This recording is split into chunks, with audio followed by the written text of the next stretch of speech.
Halo teman-teman, kembali lagi dengan saya Vera dalam video aritmatika sosial part 2. Kali ini kita akan membahas mengenai bunga tunggal dan pajak. Ayo teman-teman, siapkan diri kalian untuk belajar dan tetap semangat ya. Kalau sudah siap, mari kita simak video berikut. Sebagian besar orang atau bahkan kalian pasti pernah pergi ke bank, bukan? Biasanya, bank digunakan untuk menyimpan uang atau untuk meminjam uang. Bank memberikan sejumlah imbalan kepada nasabah atas dana yang disimpan berdasarkan persentase dan jangka waktu tertentu. Hal ini sering dikenal dengan istilah bunga. Ada dua jenis bunga bank, yaitu bunga majemuk dan bunga tunggal. Namun, kali ini kita akan membahas mengenai bunga tunggal. Kira-kira bagaimana menghitung bunga ya? Nah, begini penjelasannya.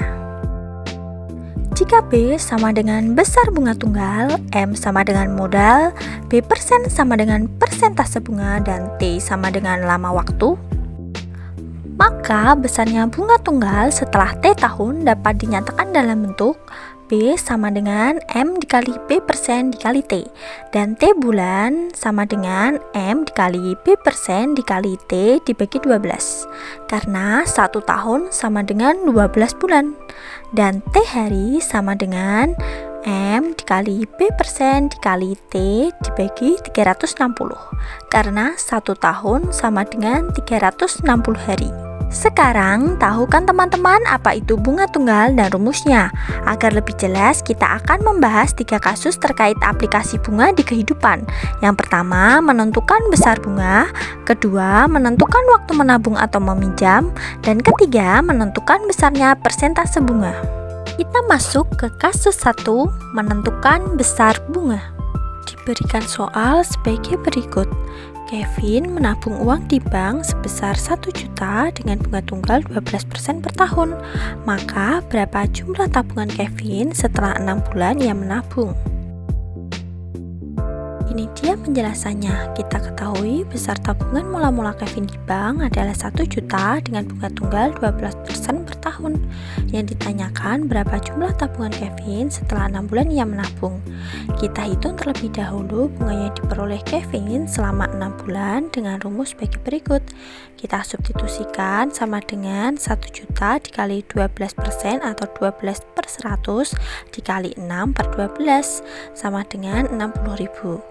Kemudian kita hitung jumlah tabungan Kevin setelah 6 bulan ia menabung dengan cara tabungan awal ditambah bunga sama dengan 1 juta ditambah 60.000. Jadi jumlah tabungan Kevin setelah 6 bulan ia menabung yaitu 1.060.000. Kasus 2, menentukan lama waktu menabung atau meminjam. Berikut soalnya. Kevin meminjam uang dari bank untuk usahanya sebesar 700.000. Setelah beberapa bulan, uang tersebut menjadi 840.000. Jika bunga yang diterapkan bank tersebut adalah 12%, berapa lama Kevin meminjam uang tersebut? Seperti biasa, kita tuliskan terlebih dahulu apa yang diketahui ya teman-teman. Kemudian yang ditanyakan berapa lama Kevin meminjam uang. Pertama, kita mencari besar bunga dengan cara 700.000 dikurangi 840.000 sama dengan 140.000. Langkah selanjutnya menentukan lama Kevin meminjam dengan rumus sebagai berikut. Kita substitusikan 140.000 sama dengan 700.000 dikali 12% atau dapat kita tulis 12 per 100 dikali T per 12. Kita sederhanakan ruas kanan sehingga 140.000 sama dengan 7.000 dikali T. Kedua ruas kita bagi dengan 7.000 sehingga T sama dengan 20. Jadi, Kevin meminjam uang selama 20 bulan. Kasus 3, menentukan besarnya persentase bunga. Nah, berikut contoh soalnya teman-teman. Coba kalian pahami soalnya terlebih dahulu.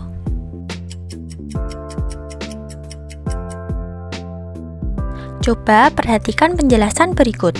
Sebelumnya, kita akan mencari besar bunga yang diterima Kevin dengan cara saldo akhir dikurangi saldo awal. Kita substitusikan sehingga diperoleh sama dengan 2 juta. Langkah selanjutnya, tuliskan apa yang telah diketahui. Dan yang ditanyakan, berapa persentase bunga tabungan Kevin? Kita gunakan rumus B sama dengan M dikali B persen dikali T per 12. Lalu substitusikan apa yang telah diketahui.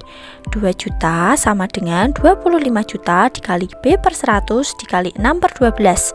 Kita sederhanakan ruas kanan sehingga diperoleh ruas kanan sama dengan 125.000 dikali B. Kedua ruas kita bagi dengan 125.000 sehingga B sama dengan 2 juta dibagi 125.000. Diperoleh B sama dengan 16%. Jadi persentase bunga tunggal tabungan Kevin sebesar 16%. Selanjutnya, kita akan belajar tentang pajak. Beberapa dari kita pasti pernah mengunjungi restoran. Nah, tahukah kalian bahwa harga yang harus dibayar untuk makanan kita telah dikenai pajak? Apa yang dimaksud pajak ya? Pajak merupakan besaran nilai suatu barang atau jasa yang wajib dibayarkan oleh masyarakat kepada pemerintah. Kira-kira ada pajak apa saja ya teman-teman? Pajak dibagi menjadi dua, yaitu pajak pertambahan nilai dan pajak UMKM. Yang pertama, pajak pertambahan nilai atau PPN adalah pajak yang harus dibayarkan oleh pembeli kepada penjual atas konsumsi atau pembelian barang atau jasa. Dalam UU nomor 42 tahun 2009 pasal 7, tarif pajak sebesar 10%. Namun, PPN dapat berubah menjadi 5-15% sebagaimana diatur dalam peraturan pemerintah. Untuk lebih jelas, coba kalian simak contoh soal berikut. Coba cermati terlebih dahulu ya.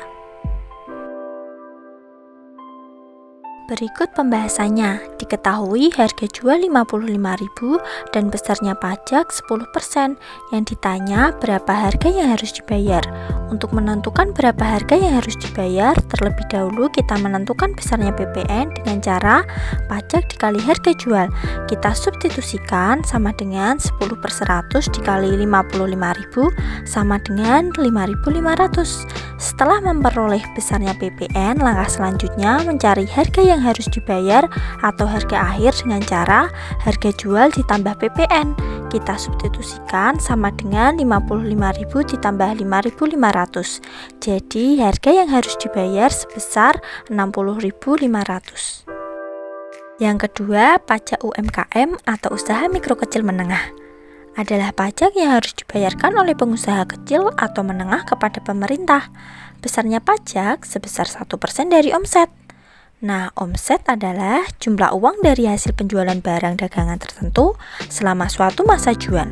Perhatikan contoh soal berikut. Pak Adi seorang penjual soto. Dalam sehari rata-rata dia mampu menjual 95 soto dengan harga 1 mangkuk soto 9.000. Untuk menarik pembeli, Pak Adi memberikan diskon 10% setiap mangkuknya. Berapakah pajak UMKM yang harus dibayar Pak Adi dalam 1 bulan? Bagaimana ya penyelesaian soalnya? Coba perhatikan pembahasan berikut. Pertama, kita akan mencari berapa omset Pak Adi dalam sehari dengan cara banyaknya mangkuk yang terjual dikali harga satuan dikali besarnya diskon yang diberikan. Kita substitusikan sama dengan 95 mangkuk yang terjual dikali 9.000 dikali 100% dikurangi 10% sama dengan 95 dikali 9.000 dikali 90% atau dapat kita tuliskan 90/100. Kita sederhanakan sama dengan 95 dikali 8.100. Jadi omset sehari Pak Adi sebesar 769.500. Kedua, kita mencari berapa omset Pak Adi dalam 1 bulan dengan cara besarnya omset sehari dikali 30 karena 1 bulan 30 hari. Kita substitusikan dan hasilnya 23.085.000. Selanjutnya, menghitung pajak UMKM dengan cara omset sebulan dikali tarif pajak UMKM. Ingat ya teman-teman, tarif pajak UMKM sebesar 1% dari omset. Kita substitusikan sama dengan 23.085.000 dikali 1% sama dengan 230.850. Jadi, Pak Adi harus menyetor pajak UMKM atas usahanya sebesar 230.850 sebulan ke kas negara. Baik teman-teman, video aritmatika sosial part 2 sampai di sini dulu ya. Nantikan video part 3. Jangan lupa like, share, dan subscribe. Jaga kesehatan dan tetap semangat ya. Sampai jumpa.